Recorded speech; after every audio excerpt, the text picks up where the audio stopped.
jadi keselamatanlah bagi Ibrahim. Bangsa Babilonia adalah bangsa yang tidak mempercayai Allah.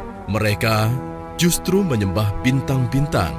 Salah satu dari bintang tersebut adalah Marduk, yang merupakan bintang terbesar dalam pandangan mereka.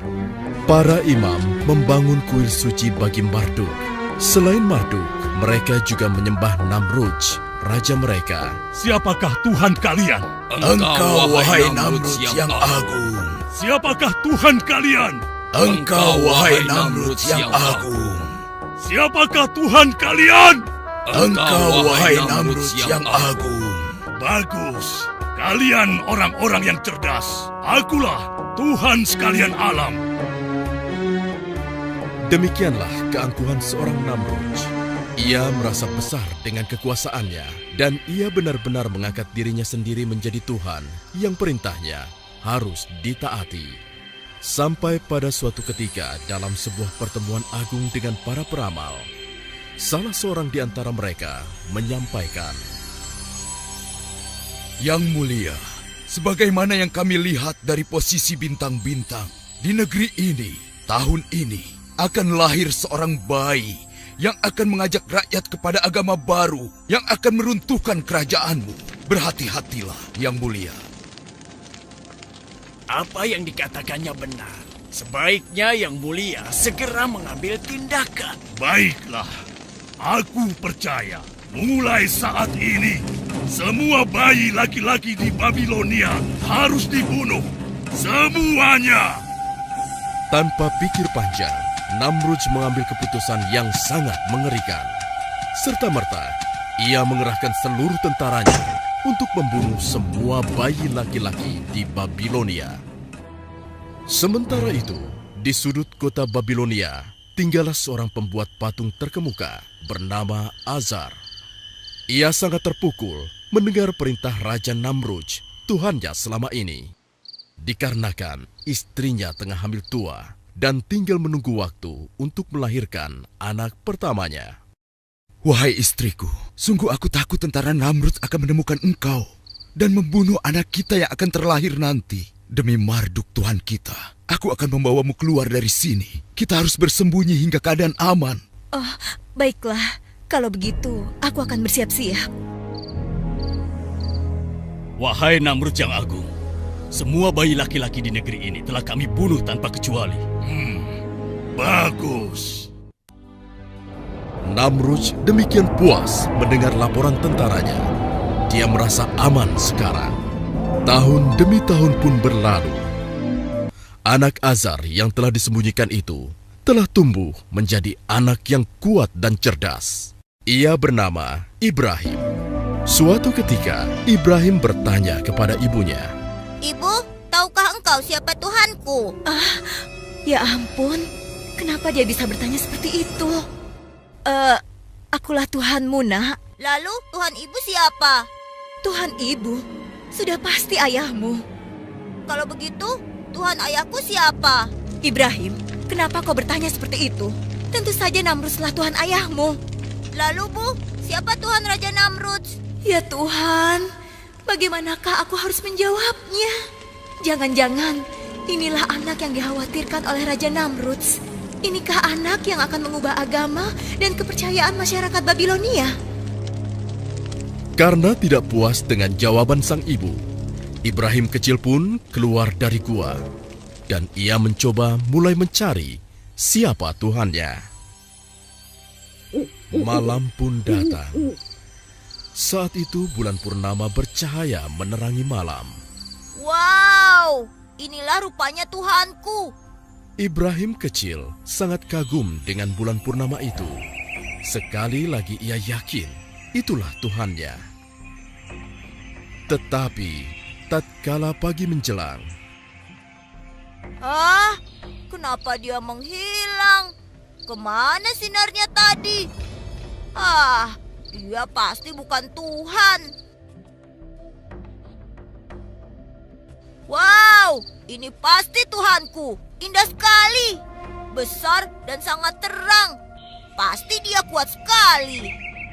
tetapi Malam pun datang. Pasti dia juga bukan Tuhan. Tuhan tidak mungkin pergi. Demikianlah, Ibrahim kecil merenung dari hari ke hari. Ia mencari siapa Tuhannya.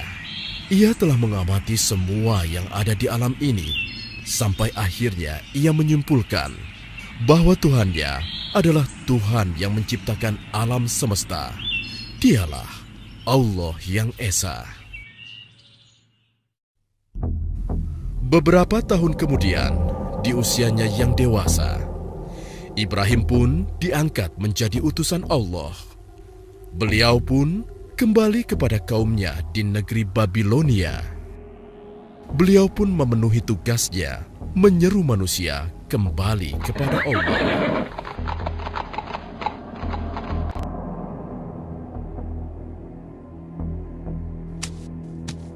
Wahai kaumku, kenapa kalian sembah patung ini? Bukankah ia tidak dapat mendengar, juga tidak dapat bergerak dan membantu kesulitan kalian? Tolong kalian berpikir. Usir saja. Biarkan saja dia. Semoga Allah memberi petunjuk. Wahai kaumku, keluarlah dari semua kebodohan ini. Tidak ada gunanya kalian menyembah semua patung yang ada. Ia tidak bisa menolong kalian. Wahai Ibrahim, ini warisan nenek moyang kita yang selama ini kita anggap suci. Kau hendak menghina nenek moyang kita. Aku tidak menghina. Aku hanya mengajak kepada kebenaran yang sesungguhnya. Kebenaran seperti apa yang kau maksudkan, Ibrahim? Sembahlah oleh kalian Allah yang Esa yang menciptakan kita, batu-batu itu, dan alam semesta ini. Celaka engkau Ibrahim. Engkau ingin mengganti Tuhan kita selama ini dengan Tuhanmu yang baru. Lalu akan engkau apakan Tuhan-Tuhan ini? Mereka hanya batu belaka. Kalian harus menghancurkannya. Benar-benar gila kau, Ibrahim. Engkau ingin menghancurkannya. Terkutuk engkau. Marduk akan menghukummu. Aku tidak takut. Aku berlindung kepada Allah, karena dialah yang harus kita takuti. Aku ingin mengetuk hati kalian. Bukalah hati kalian. Hai Ibrahim, kau tidak lebih suci daripada kami. Hentikan ocehanmu. Aku tidak akan berhenti menyeru kalian kepada kebenaran. Dengarkan dan renungi kata-kataku. Tinggalkanlah patung-patung tidak berguna itu. Omong kosong. Jika engkau terus menghina Tuhan kami akan menghajarmu, wahai Ibrahim. Semoga Allah mengampuni dan memberi petunjuk kepada kalian. Demikianlah, Nabi Ibrahim terus berdakwah tak kenal lelah, menyeru kaumnya agar meninggalkan patung-patung itu dan menyembah hanya kepada Allah saja. Namun, sebagian besar dari kaumnya mengingkari hingga suatu ketika. Nah, inilah saat yang tepat. Kuil ini sedang tidak dijaga. Seluruh penduduk tengah sibuk berpesta. Akan aku hancurkan patung-patung ini agar kaumku sadar bahwa patung-patung ini tidak memiliki daya sedikitpun. Semoga kesesatan ini sirna dari negeri Babylon.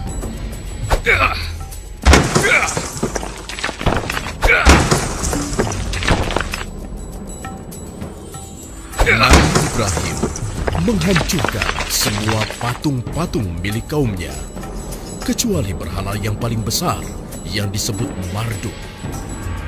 Bahkan Nabi Ibrahim menggantungkan kapaknya pada patung tersebut. Kemudian, kegemparan pun terjadi.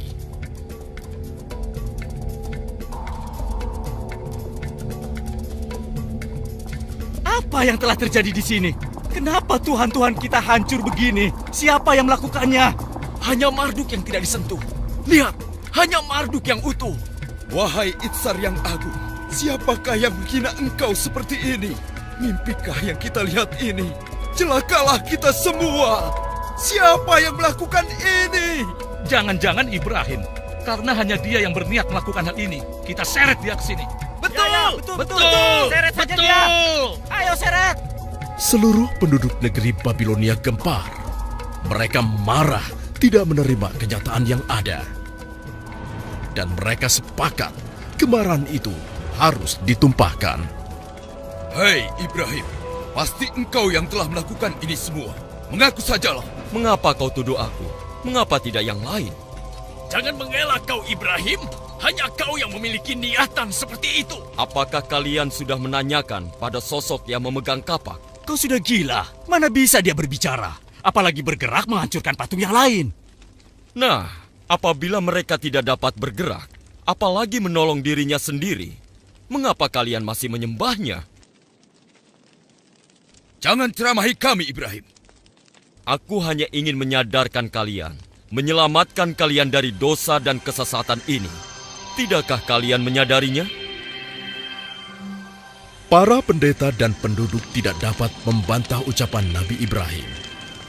Namun, kesesatan sudah merasuki mereka. Bukannya tersadar, mereka malah menjebloskan Nabi Ibrahim ke dalam penjara. Wahai Ibrahim, aku harap kau menyukai tempat ini. Kau seharusnya belajar untuk tidak bermain-main dengan Tuhan kami. Sekarang berjalan dan bergeraklah. Raja Namrud akan memberikan hadiah kepadamu. Kaukah yang telah membawa agama baru dan Tuhan baru? Kaukah yang telah menghina rakyat Babilonia dan juga para tuhannya? Apakah kau juga yang telah meragukan kekuasaan dan ketuhananku? Jawab!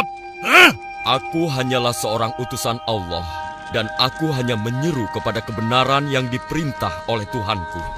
Siapa Tuhanmu? Sehebat apa dia? Katakan! Tuhanku, dialah yang menghidupkan dan mematikan. Hanya itu? Aku pun dapat melakukannya. Pengawal, berikan aku 2 orang sekarang juga. Siap! Ini mereka, Yang Mulia. Bunuh yang di sebelah kananmu. Ampuni hamba. Sekarang, biarkan yang satunya pergi. Beri hadiah untuknya agar dia menikmati kedermawananku. Beribu-ribu terima kasih untuk engkau, wahai Namrud yang agung.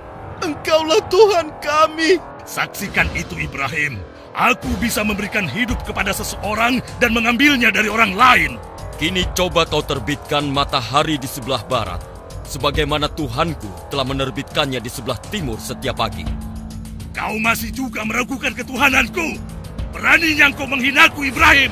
Aku tidak bermaksud menghina. Jika kau memang Tuhan, kau pasti bisa melakukan apa yang kukatakan. Kurang ajar. Kau pantas disiksa. Pengawal, bakar dia. Bakar saja. Bakar saja dia. Betul. Siksa! Siksa saja dia! Siksa! Siksa dia! Siksaan dari Namrud! Siksa dia! Apinya besar sekali! Benar! Apinya sangat besar!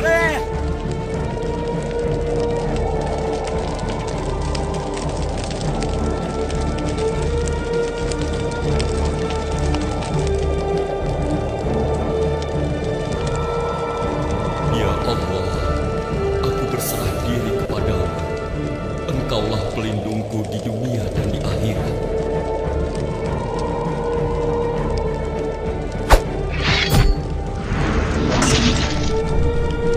Hasbunallah wa ni'mal wakil.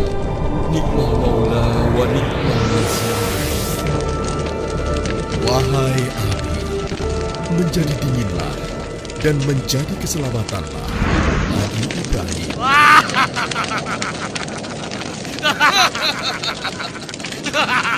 Rasakan siksaan Namrud. Ia yang menghukum penghina dan penentang Tuhan-Tuhan kita. Wahai rakyat Babilonia, penghina Tuhan kita telah dimusnahkan. Oleh karena itu, Raja Namrud telah menyiapkan pesta untuk kita semua. Bersenang-senanglah kalian. Begitulah rakyat Babilonia bersukacita dengan dibakarnya Nabi Ibrahim. Namun, seiring dengan padamnya api, keajaiban terjadi. Ya Tuhan, lihatlah. Apa itu? Hah? Bukankah itu Ya Ibrahim? ampun, Iya, terbakar. itu terbakar ya. Seluruh rakyat Babilonia terkejut. Ini kejadian yang sangat ajaib.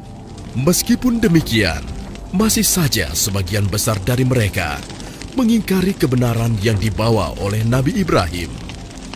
Mereka bersama Raja Namrudz berlaku semakin kejam terhadap Nabi Ibrahim dan pengikutnya. Oleh karena itulah, Allah memerintahkan Nabi Ibrahim dan pengikutnya untuk hijrah keluar dari Babilonia. Setelah kepergian Nabi Ibrahim dan pengikutnya meninggalkan negeri Babilonia, turunlah azab Allah atas Namrudz dan penduduknya yang ingkar di Babilonia.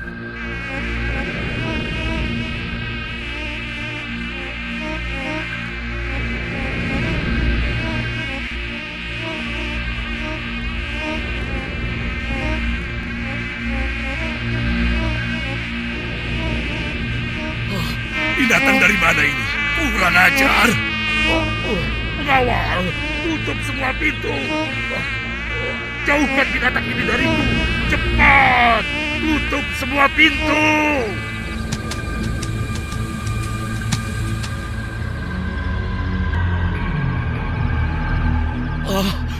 Mengapa bisa begini? Apakah ini karena Ibrahim dan Tuhannya? Hei, pengawal! Pengawal, aku sudah menyuruh kalian untuk menutup semua pintu dan jendela. Bunuh nyamuk-nyamuk ini, cepat!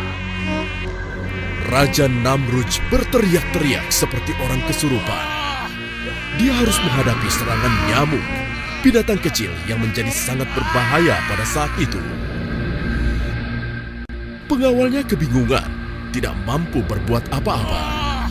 Nyamuk itu begitu ganas menyerang Raja Namrudz. Sampai akhirnya, seekor nyamuk masuk ke dalam otaknya.